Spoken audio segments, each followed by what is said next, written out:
Aprenda a identificar quando um culto está frio ou pesado por causa de demônios. Graça e paz, queridos. Eu resolvi gravar essa ministração para responder muitas e muitas pessoas que têm essa dúvida. É muito comum pessoas me procurarem, porque me conheceram pelo YouTube, e dizerem assim: Pastor Jorge, eu estou sentindo os cultos da minha igreja muito pesado, eu estou sentindo o culto da minha igreja muito frio, assim, sabe, espiritualmente frio. E o que pode ser? Mas conversando com alguma dessas pessoas, eu percebi que, embora em algumas situações eles pensassem que o ambiente estava frio ou pesado por causa de demônios, na verdade ele estava assim por causa de outros fatores. E é isso que nós vamos explicar no ensino de hoje. Nós vamos ensinar você a fazer uma pequena análise para você poder então considerar e entender se aquela suposta frieza, se aquele suposto peso que você está sentindo, se aquilo realmente é algo espiritual, e aí você vai aprender, nós vamos explicar o que fazer, ou se aquilo é algo natural que está acontecendo e que você pode resolver. Nós vamos explicar as formas normais, comuns, que acontece, que pode deixar um culto pesado, pode deixar um culto aparentemente frio, mas que são de ordens de liturgia, são de ordens do grupo de pessoas que está frequentando o culto, por causa do grupo de pessoas que está frequentando o culto, e assim por diante. Então nós vamos explicar muito disso, e a ideia é que você tenha mais maturidade, que você tenha mais entendimento e que você possa assim ter uma igreja cada vez mais saudável espiritualmente, em nome de Jesus. Mas antes de entrar profundo com essa ministração, eu quero pedir que, se você já é inscrito no nosso canal, que você compartilhe essa palavra com as pessoas que você entende que poderá ser edificada. E se você ainda não se inscreveu no meu canal, que você se inscreva para estar sempre recebendo ministrações que vão edificar a sua vida. E é muito importante que você faça as seguintes coisas: se inscreva, marque o sininho para você receber notificações, que você marque com um joinha o vídeo que você assistiu, e também que você, se possível, faça algum comentário, porque só assim o YouTube entende que você realmente vai querer estar recebendo ministrações do canal do Pastor Jorge Lima. Faça tudo isso e você vai estar sempre recebendo ministrações do Pastor Jorge para edificar a sua vida. Agora vamos retornar com o ensino de hoje? Vamos lá então, o que nós podemos entender como um culto frio, um culto pesado, que dá a impressão que está pesado?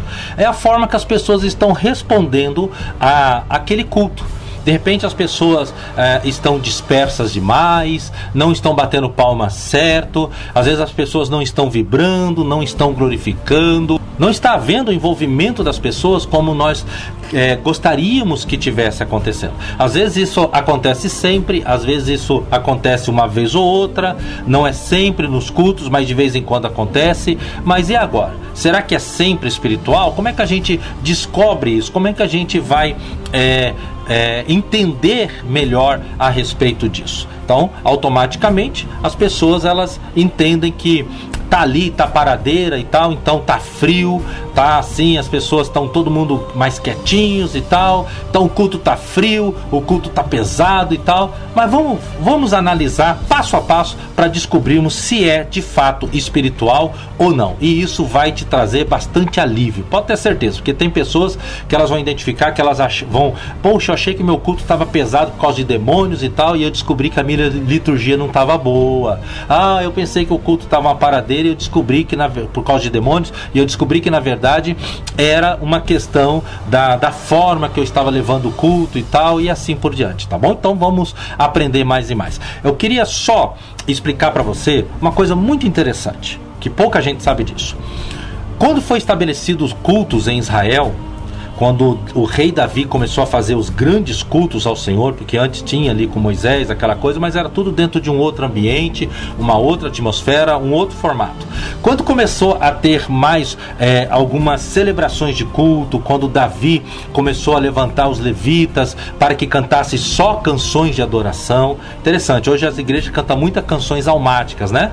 Canções que cantam para a alma do homem, né? Você vai vencer, você vai passar por cima, aqueles que quiser o seu mal vai ver você vencer e tal, são as canções almáticas. O rei Davi não, ele pedia para que os levitas cantassem apenas canções de adoração, ou seja, estamos aqui para Deus, estamos aqui para louvar e engrandecer a Deus, então automaticamente os cultos vão ser os louvores voltados para Deus em adoração. Isso era algo, né, completamente simples de se entender. E aí os cultos, eles eram completamente alegres, os cultos eram cheios de alegria, ok? Tanto que no Salmo 42 a gente conhece a primeira parte, né? Assim como a corça anseia por água, a minha alma tem sede por ti, ó Deus, e tal. A gente sempre cita esse verso, mas na continuidade diz assim: quando voltarei a ir à sua casa, Senhor, lembrei-me quando eu ia aos gritos, aos assovios de alegria junto com a multidão para a tua casa para te adorar. Possivelmente esse salmo foi escrito pelo rei Davi quando ele estava fugindo do seu próprio filho, do Absalom, e ele escreveu esse salmo mostrando que ele estava com saudade de poder cultuar a Deus em liberdade. E ele diz: lembrei-me quando eu ia com a multidão aos gritos e assovios de alegria para a tua casa. Irmãos, os cultos eram muito alegres. Entenda que aqui tem uma revelação muito interessante. Os cultos eram muito, muito alegres. O povo judeu, eles sabem festejar. Eles são muito sensíveis à questão emocional. Se eles estão tristes, eles rasgam as vestes, eles choram mesmo. Se eles estão alegres, eles festejam mesmo. Então cultuar para eles era algo de muita, muita alegria, ok? Pois bem, o povo era muito alegre, os cultos eram alegres, os cultos eram cheios de alegria. Quando a igreja começou a entrar na Grécia, os gregos, eles entendiam o seguinte, que Deus habita em um plano transcendental. Então o homem, para se relacionar com Deus, teria que só conseguiria algum pequeno sinal se ele tivesse uma reverência muito grande. Teria que ter silêncio, teria que ter reverência total, nada de palmas, nada de louvores muito agitados, muito alegres, muito dançantes. Ou seja, para se relacionar com Deus tinha que ser de uma forma mais tranquila. As orações se terminavam com orações silenciosas e assim por diante. Ou seja, a igreja, a forma de se relacionar com Deus sempre foi uma forma muito e muito alegre. Mas quando entrou para o tempo grego, quando entrou para o povo grego, as coisas mudaram. Os gregos, com as suas muitas filosofias, mudaram o perfil de cultuar a Deus. E aí a igreja passou a ter alguns lugares com igrejas avivadas e alegres, e outras igrejas que dali surgiu chamados igrejas tradicionais. Por isso que nós temos no mundo as igrejas pentecostais, avivadas, e as igrejas, algumas ainda tradicionais. As igrejas tradicionais, elas vieram do formato grego, ok? Elas vieram do formato grego. Por isso que são muito aquelas músicas com mais orquestras, mais suaves, nada muito agitado, nada muito com muita palma, nada muito de glória a Deus, aleluia. Para que gritar glória a Deus, aleluia? Deus não é surdo. As orações mais silenciosas e tal. Claro que quando isso é feito realmente para Cristo, Cristo está ali. Não é pelo sentir. Eu não sinto mais, eu não choro e tal. Não é pelo sentir. Jesus disse: onde estiverem, Mateus 18, capítulo 18, onde estiverem 2 ou mais reunidos no meu nome, eu ali estou. Mas, no entanto, biblicamente, esse não era o modelo de adoração a Deus. Mas, como se faz para Deus, ok, sem nenhum problema. A igreja tradicional, a igreja quietinha, respeitamos, então não há nenhum problema. Então, essa consideração tem que ser feita e entendida. Mas o modelo bíblico para se adorar a Deus é com muita alegria, é com palmas, é com danças, é com tudo com equilíbrio, tudo com maturidade, tudo com ordem e decência, nada na extravagância, nada na zoeira, nada na bagunça, como a gente tem visto algumas igrejas fazendo, banalizando e bagunçando. Não é essa a ideia. Alegria é uma coisa, banalização, zoação é outra coisa completamente diferente. Então aqui vocês entenderam que as igrejas tradicionais, elas foram ramificadas, vieram de quando a igreja alegre, a igreja animada entrou dentro dos costumes gregos, e os costumes gregos, a filosofia grega acabou fundindo-se e mudando o perfil da igreja que era alegre, tornando a igreja em uma igreja tradicional, ok? Mas nós pentecostais, nós que gostamos de dar liberdade ao Espírito, nós que gostamos de sentir a alegria, a presença de Deus, embora a gente saiba que mesmo que a gente não sinta, né, é pela fé, onde estiverem 2 ou 3 eu ali estou, mesmo que a gente saiba que é pela fé, é gostoso sentir a presença de Deus, na hora do louvor, na hora do culto, da palavra, na hora de uma oportunidade, de um testemunho vibrante. Nós sabemos, isso é maravilhoso, não é verdade? Mas às vezes parece que a coisa não está fluindo, parece que o povo está marrento, parece que está um peso, parece que está tudo muito frio. O que está acontecendo? É simples, vamos fazer uma análise para podermos considerar isso. Já começamos aí com esse comecinho que eu dei, fiz esse perfil da igreja pentecostal alegre, de como começou para a igreja quando entrou na Grécia, para você ver o pentecostal, a diferença do pentecostal e do tradicional. Já começamos por aí, para você entender que se é uma igreja tradicional, é normal para eles lá, é normal, não tem que se mudar nada, a não ser que eles lá queiram e que os líderes principais queiram. Mas e nós pentecostais, e nós somos, sabe, o que está errado? O que a gente tem que fazer análise? Eu sempre digo, vou bater sempre em cima e vou repetir sempre. Queridos, não fique espiritualizando de cara. Isso é meninice. Eu vou repetir, não espiritualize tudo de cara. Você vai se expor ao ridículo e isso vai te causar problema. Primeiro, elimina tudo que poderia ser natural ou psicológico. Não é de ordem natural, não é de ordem psicológica. Agora vamos partir para o que é espiritual. Já aconteceu, eu já vi isso acontecer. O camarada veio para ministrar no culto de libertação. E aí, quando pensar que não, ele tá lá, alô, glória a Deus, amém, graça e paz, não sei o que. Ó o diabo atrapalhando o culto, porque soltou o cabo da energia e ele achou que o diabo tava querendo, sabe, o diabo não quer deixar que eu pregue, não sei o que. Alguém chegou e falou, não, irmão, não é o diabo não, é o cabo que soltou ali, peraí que eu vou ligar pro Senhor. Então, não, isso acontece, não fique espiritualizando o que não é para ser espiritualizado. Demônio é demônio, vamos expulsar. Não é demônio, não diga que é demônio, senão você vai partir para um extremo e vai entrar num exagero que não é necessário, que só vai te prejudicar. Agora vamos lá, vamos fazer as análises para descobrir por que o seu culto pode estar frio, por que o seu culto pode estar pesado, aparentemente pesado. As duas palavras são sinônimos, né? A pessoa sente uma frieza porque a igreja não está correspondendo como ele esperaria que estaria, e essa frieza que dá a impressão que é um peso espiritual, né? Então são duas palavras sinônimos. Uns falam, estou sentindo o culto pesado, outros dizem, estou sentindo o culto muito frio. Mas vamos lá, vamos fazer a análise. Primeiro, considere o tanto de pessoas que está no culto.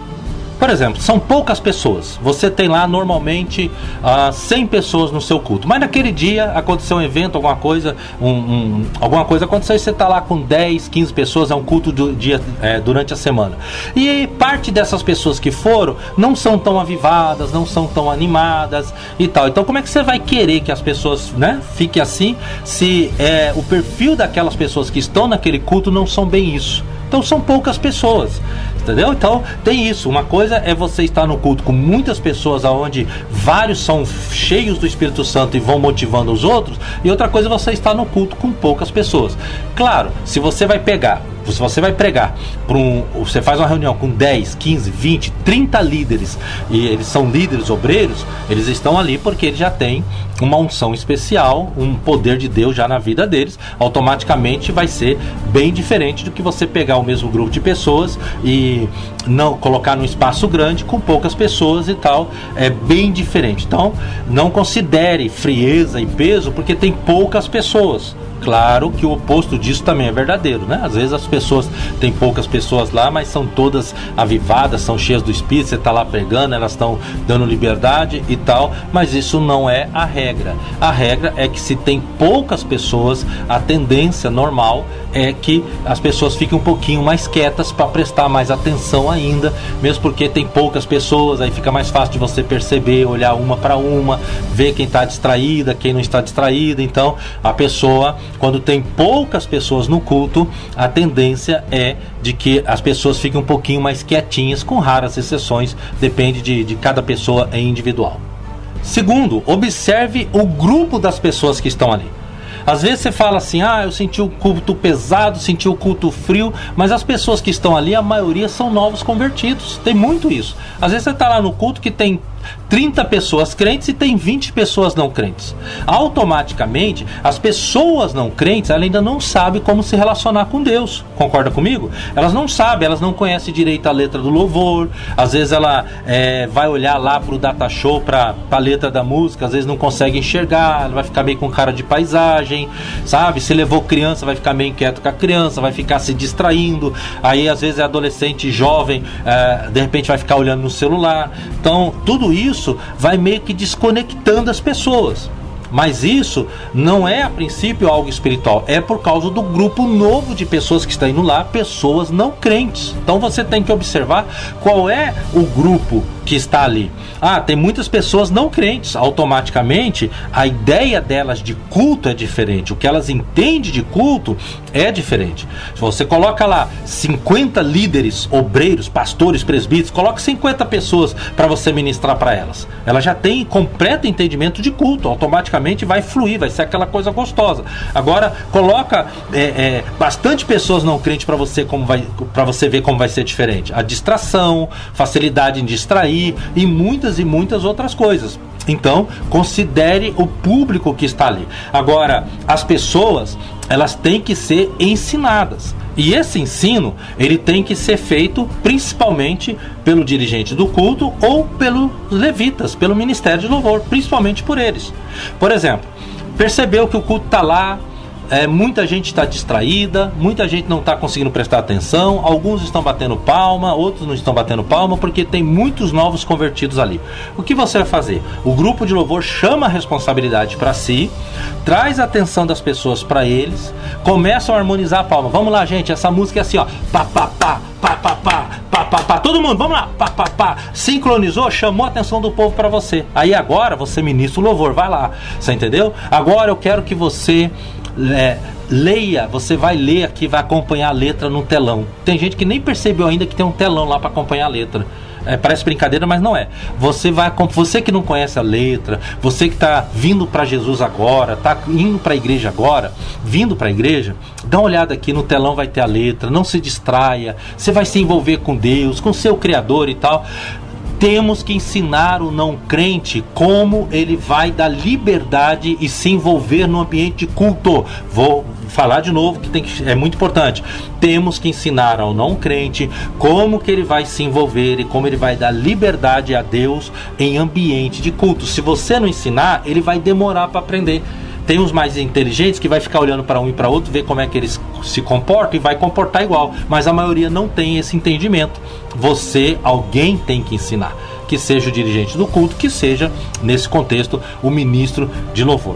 Ok? Então, não espiritualize achando que é peso, que é frieza, quando tem um monte de pessoas não crentes que não sabem como se envolver no ambiente de culto. Essa é a segunda coisa que você tem que comparar. Terceiro, considere os fatores normal de um dia secular. Olha só uma coisa. Dia de semana, culto de quarta, culto de sexta. Exemplo, muitas pessoas trabalham, saem correndo do trabalho de um dia cansativo, alguns trabalharam o dia inteiro em pé e vão direto para o culto. Às vezes pegaram o trem, pegaram o ônibus, o metrô. Outros conseguem chegar em casa rapidinho, tomar um banho, nem consegue comer nada, uma frutinha, um lanchinho rápido, já vai direto, não consegue comer nada, já vai direto para a igreja para não chegar tarde. As pessoas já chegam na igreja cansadas. Tem aquela pessoa que está lá no domingo, é o único dia que ela tem para descansar e estar com a família. Então ela tem aquele domingo preguiçosão, que acordou mais tarde, que comeu mais tarde um churrascão, tá cansadão, tá fadigadão, aí agora toma banho e vai pro culto. A pessoa tá relaxadona, tá cansadona, fadigadona por causa do descanso do domingo. Tudo isso faz com que a pessoa entre envolvido no ambiente de culto diferente. Eu sei que os mais inteligentes, mais espirituais vão falar, pastor, mas quem tem sede por Deus, ele vai e tal. Sim, irmão, mas nós temos limitações físicas, nós temos limitações emocionais, ok? Aí, para você quebrar isso, você tem que fazer o quê? Você precisa chegar e fazer aquele procedimento que eu acabei de explicar atrás. envolver as pessoas, despertar as pessoas, porque aí mesmo naquele cansaço daquele dia semanal de trabalho, mesmo naquela fadiga de um dia de descanso de domingo, a pessoa começa a despertar. Ela precisa despertar, ela desperta o corpo dela e ela, não, vou agora juntar o restinho da força que eu tenho e vou pra cima, vou adorar o meu Senhor, vou me envolver com Deus, você entendeu? E ela vai envolvida nisso. Uma vez nós tivemos um retiro, 3 dias de retiro. Quando chegou na última pregação, o povo não conseguia nem falar amém, eles não tinham mais força. Foi um retiro maravilhoso, pregação de manhã, pregação à noite e à tarde livre para interação. Primeiro, segundo dia maravilhoso, metade do terceiro dia maravilhoso. À noite eles não tinham nem força, eles não tinham nem como não conseguia, as músicas dançantes não resolviam, eles não tinham mais força. Nós temos que entender e respeitar isso nas pessoas, ok? Então não espiritualize nesse ponto, considere que as pessoas podem estar cansadas, considere que as pessoas podem estar fadigadas de um dia de descanso, isso é para ser considerado, mas independente disso, bota o pessoal para se alegrar, motiva o pessoal a se agitar, a se animar, entendeu? Para elas juntarem o resto de força que falta, que tem para aquele dia, para aquele momento, e se lançarem diretamente ao Senhor. Lógico que muitos já vão para o culto com um outro entendimento, já vão descansados, outros trabalham só um período durante a semana, outros estão mais descansados, esses daí estão sempre mais pilhados mesmo, é normal.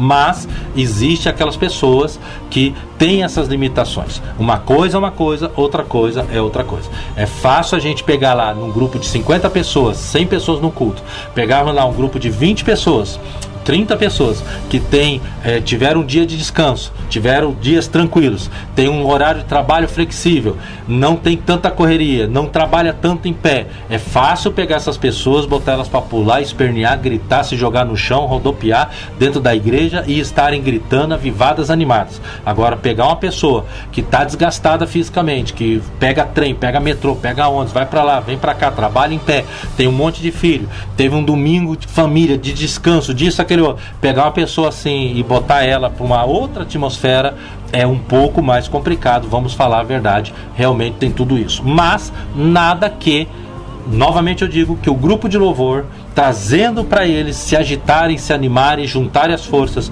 e se envolverem no ambiente de culto, eles vão conseguir, não é nada que seja, que não tenha como resolver. Aqui entra um outro fator, um outro ponto que você tem que analisar: a liturgia do seu culto. Pega tudo isso que eu falei para você, das pessoas que chegam cansadas no culto, porque vieram do trabalho, das pessoas que tiveram um domingo preguiçoso, fadigadinho por causa do descanso.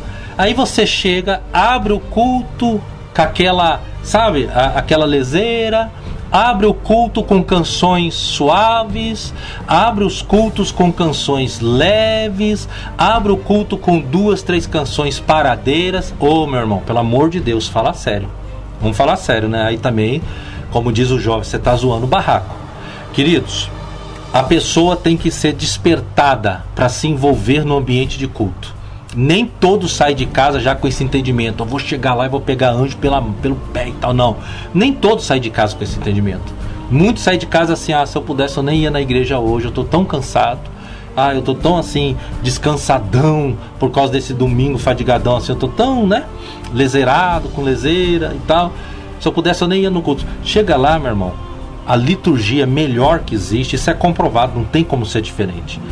Você tem que começar com canções alegres, canções animadas, tirar o ferrugem da pessoa. A pessoa está lá enferrujada, está lá fadigada, cansadona. A pessoa tem que ter uma despertada.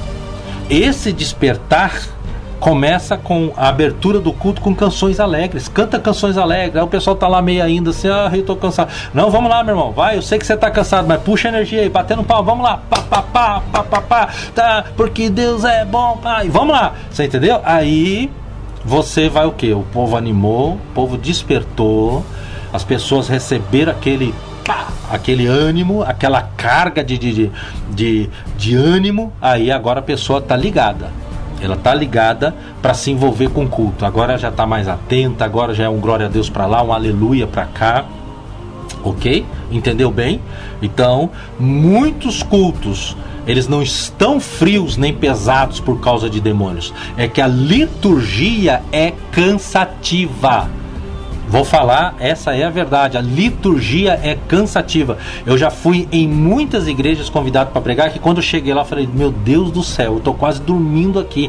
Uma liturgia cansativa, cansativa, cansativa. A pessoa chega cansada, a pessoa chega lá fadigada de muito descanso, do descansão do domingão. Quando ela chega lá, as músicas não ajudam, deixa a pessoa mais relaxada ainda. Aí a pessoa começa a ficar sonolenta, cansada, leserada. Aí é a hora que você vai dizer, é demônio, e daí. Não, irmãos, existe o lado físico e o lado psicológico de cada ser humano. No culto não é só espírito. Bom é que fosse só espírito, mas não é. E lógico, bom é que todos fossem espirituais no culto, mas não são. A maioria não é espiritual e você tem que saber muito bem disso. Você não é criança. Você tem que ter entendimento.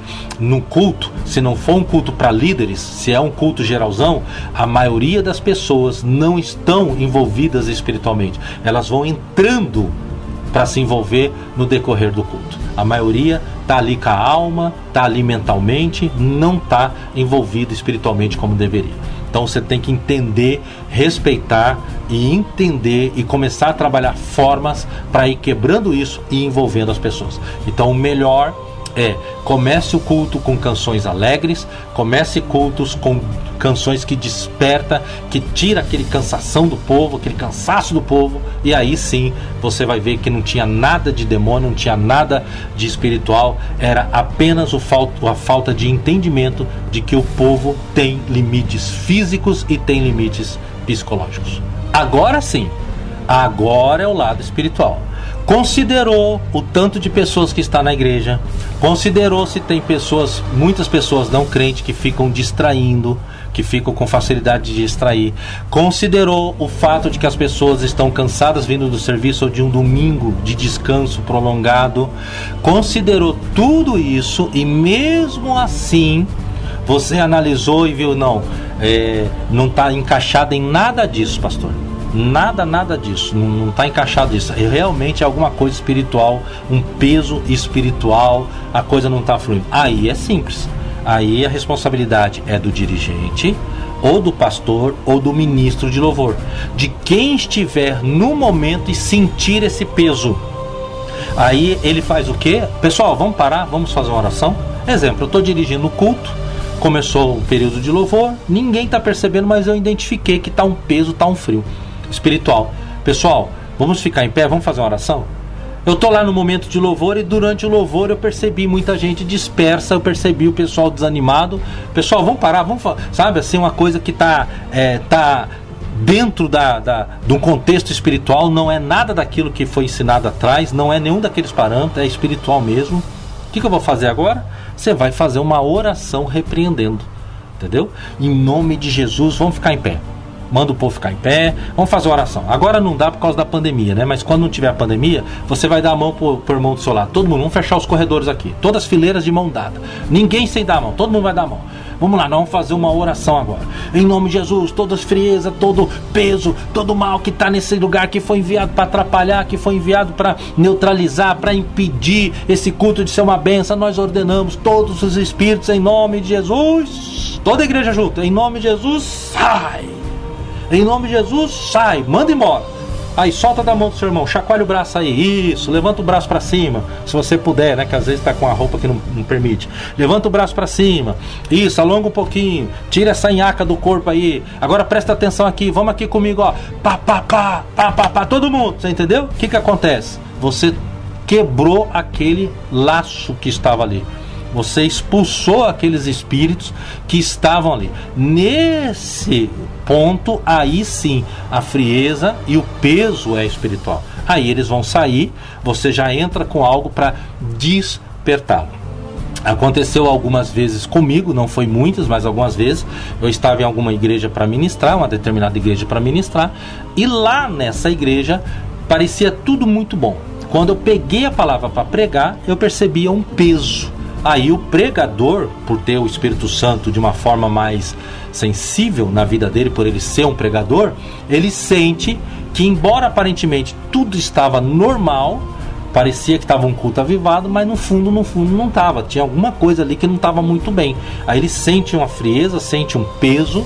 E aí, antes dele pregar, ou durante a pregação, ele está sentindo isso, para a pregação, para tudo. Pessoal, vamos fazer uma oração aqui, que eu estou sentindo que alguma coisa aqui está meio presa, alguma coisa está meio marrenta. Vamos fazer uma oração.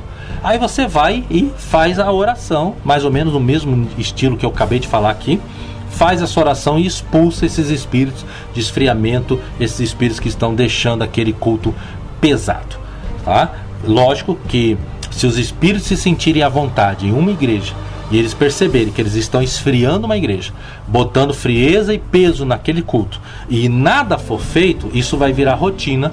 Eles vão saber que se eles fizerem isso sempre, eles vão desmotivar o povo, vai esfriar o povo, as pessoas vão achar que aquele é um culto sem vida, um culto sem brilho, e aí automaticamente vai afastar as pessoas. Isso é automaticamente. Entendeu? Então precisa ter essa sensibilidade. Era isso que eu tinha para você. Que Deus fale mais no seu coração, te trazendo mais maturidade, mais entendimento, em nome de Jesus. Que Deus abençoe e até a próxima.